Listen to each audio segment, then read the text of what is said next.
everyone, and welcome to Daily Newspaper Analysis, which is presented to you by LawSeco. Today, we will discuss two articles. The first article is from the Hindu newspaper, which is titled as An Issue of Lives versus Livelihoods.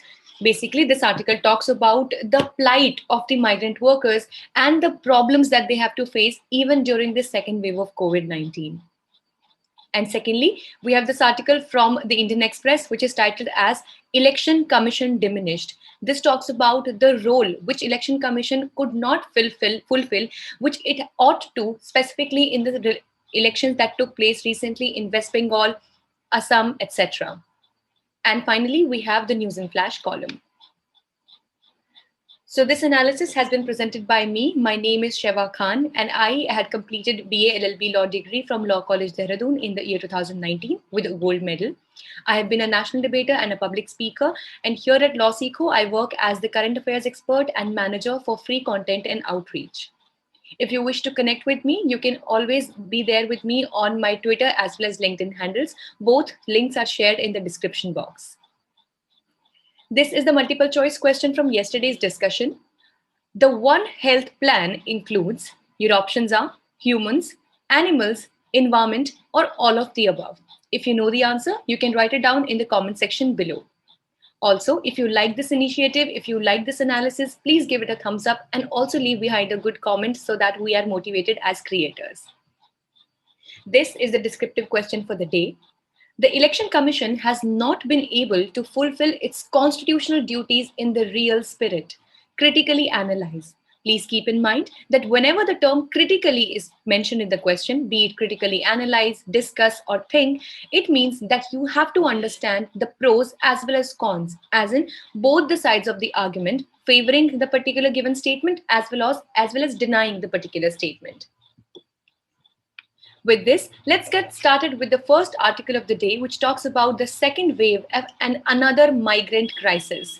So the lockdowns have resulted in termination of many jobs, especially in the informal sector. Now, if you think about it deeply, even during the first lockdown, which was in the previous year of 2020 in the month of March, even at that time, perhaps the people who had to face the biggest brunt of the lockdown were the migrant workers, as not only they lost their jobs where they were working, but also because of the lockdown, it became very, very difficult for them to travel back to their hometowns. And in the similar situation this year also, as we know that lockdowns have been pronounced in various states, like for example, Maharashtra as well. So these migrant workers are again facing problem. Firstly, to find jobs for their basic livelihood, and even secondly, even if they want to come back to their hometowns, that has become very difficult too. So if we discuss in detail about the bitter past experiences, we know that the large number of migrants have begun going back to their villages, paying exorbitant traveling costs. Now, as we know that the means of transportation are not very easily and readily available. And that is why, firstly, they have a financial crisis. And to make it even worse, they have to pay very huge amounts of traveling costs to go back to their homes. Also, the scope and opportunities under the Manrega are shrinking. Now, what is the Manrega? We have already discussed in our previous sessions as well, that it stands for Mahatma Gandhi National Rural Employment Guarantee Act. So as the name itself is suggesting, it guarantees the employment to the people, specifically to the poor and the underprivileged people, which will be an employment for at least 100 days in an year. But we know that even these opportunities, though greater amount of money was pushed into Manrega so that it could pay the migrant workers better, but still the opportunities and jobs under this initiative have been decreasing day by day. Also, the growing rural distress and inadequate official policies failing to support the rural economy. Now, as we know that we have gotten and we have some official policies which had been brought to take care of these workers or to take care that the poor do not face the brunt of the COVID-19 pandemic, but we need to address and we need to have this into consideration that the rural distress has not been treated or it has not been tackled very efficiently with these official policies, and thus they have in a way failed to support the rural economy. Now, though we know that even it was only and only agriculture in the previous year which fared well as compared to all other sectors of our economy, but still, if we keep in mind other resources which were there, for example, the schools, the midday meals which were given to the little children in the schools, which had a very important role in providing nutrition, they were completely shut down. Then even other healthcare setups, healthcare systems, and primary healthcare hospitals, they were completely into shun and they were not working very efficiently. Thus, the rural economy has been at stake since the time lockdowns have been pronounced in the country. So, if we try to understand that what has been the reason behind this particular thing, we need to understand that the immediate termination from jobs and no access to accommodation and no savings have been the biggest reason of this flight of the migrant workers. Now, as we know that when we term them to be as the migrant workers, definitely they travel to some other areas in search of jobs. Now, we need to acknowledge that it is these jobs that they completely depend upon for their financial resources, for the education and food of their children, and various other works that they do. So let's imagine a situation wherein they're immediately and without any prior notice, they are terminated from these jobs.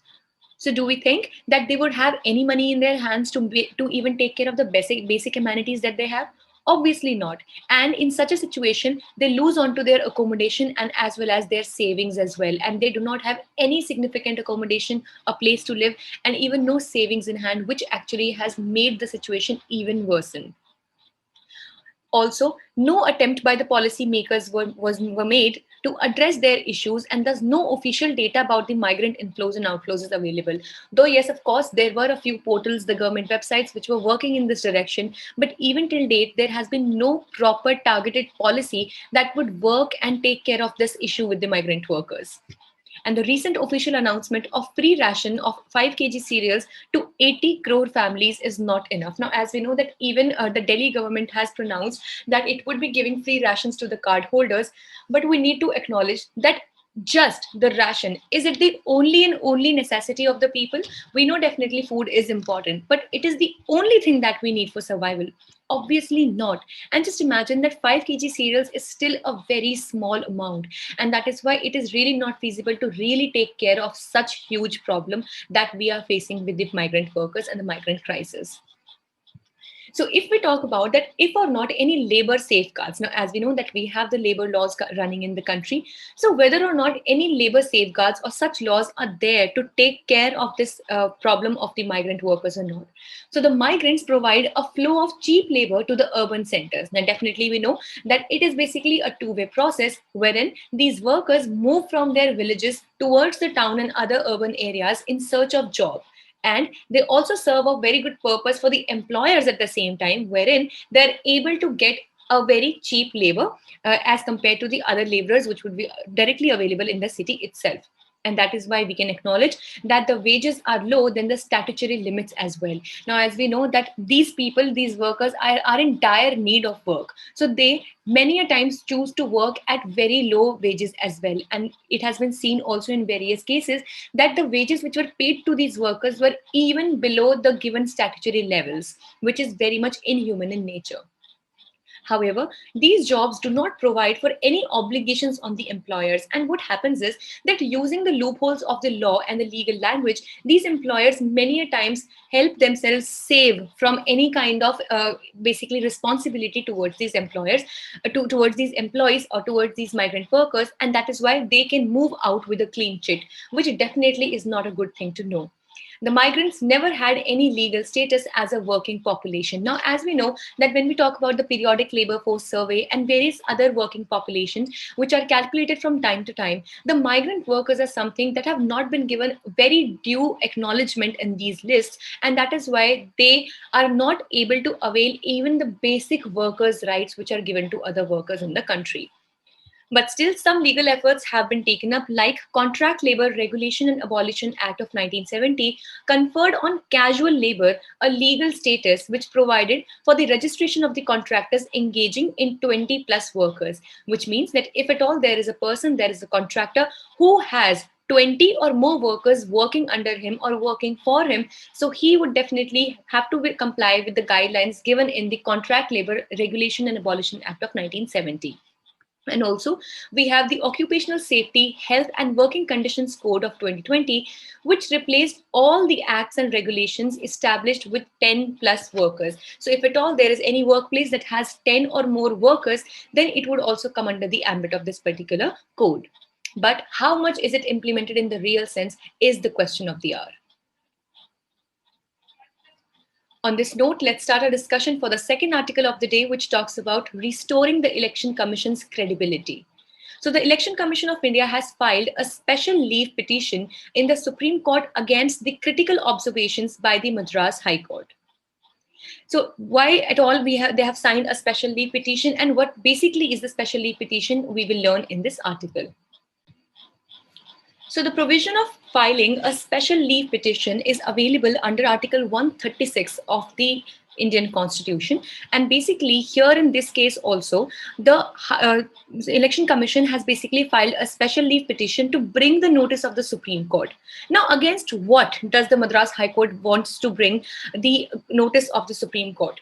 So basically, it wants the notice to be there against the observations of the Madras High Court about its superintendence of elections, murder charges, calling it uncalled for, blatantly disparaging and derogatory. Now, as we know, that recently the Madras High Court in one of its observations said that the Election Commission, basically the officers of the Election Commission, should be charged for offense like murder because they allowed the elections to take place even in such a situation of COVID pandemic. And thus they must have realized the consequences of the elections, and thus because now people are dying at such a fast rate, they should be held with the charges of murder. And that is why the Election Commission has gone to the Supreme Court via the means of special leave petition to bring into notice this particular judgment or observation of the Madras High Court. So it suggested that a line is drawn so that they are not reported by the media. But let's understand that what the Supreme Court has observed in it, and please note that this is not the final verdict of the Supreme Court, but just this is an ad hoc observation which the Supreme Court has made. So on this, the Supreme Court has said that it is important for the constitutional bodies to take criticism from other constitutional bodies in the right spirit. Now, this is such a beautiful observation which the Supreme Court has given, since we know that even the Election Commission under Article 324 of the Constitution is a constitutional body, and even, of course, the High Courts under Article 214 are the constitutional bodies. So it has said that for best of coherence and in order to learn from each other and to take the criticism positively, it is important that the constitutional bodies welcome such fair criticism coming from the other constitutional body, and it should be taken in the right spirit. Now, this is something which is very important, because if at all one person or one constitutional body is committing any problem or it is committing any kind of wrong, so it should be the duty of the other one to at least point it out. Now, let's understand that yes, in India, definitely we follow the separation of powers, but yet again, we also follow the system of checks and balances. And that is why it is important that we are allowed to do the fair criticism in order to make sure that no constitutional body moves out of its ambit or jurisdiction. And thus, the Supreme Court also said that the people have the right to know, and media has a duty to report the unfolding of debate in the court of law. And that is why media or people cannot really be stopped from discussing about it, if at all it is a true and fair criticism. This article further talks about the credibility of the Election Commission, wherein it says that there are some serious questions which have recently been put up on the functioning and the credibility of the Election Commission. So firstly, the 8-phased West Bengal polls seemed overlong during a pandemic. Now, this is a big question which also has been pointed out by various opposition parties, wherein the elections generally take place in small phases, like maximum they take place in 4 phases, but the West Bengal elections took place in 8 phases. And many times it has been said, and it has been pointed out, that maybe the Election Commission wanted to give BJP due time to come to West Bengal and convince more and more people to vote in its favor. And that is why, please consider that this is only one of the opinions of the parties, one of the opinions of the peoples. It is not something that is really, that is the golden rule or golden line. But yes, it has been a big question as to, even keeping in the pandemic in mind, the elections should have been made shorter as compared to the general system as well. But rather, on the contrary, they were prolonged to an unprecedented level. Second, the demarcation of phases and geographies appeared to favor the party that rules the center. Now, this also is a big question which has been put up on the Election Commission, that the demarcation of the phases as to which phases of the elections will take place when, as in which constituencies will be the one where the elections will take place in the first place. So they were somehow put in such a manner that the ones that had better chances for the ruling party, that is the BJP, which is there at the center, had greater chances of winning, the elections were conducted in those areas first. Maybe it could, so that it could lay down pressure on the other parties, or maybe it could lay down some impact on the other political parties and the voters as well.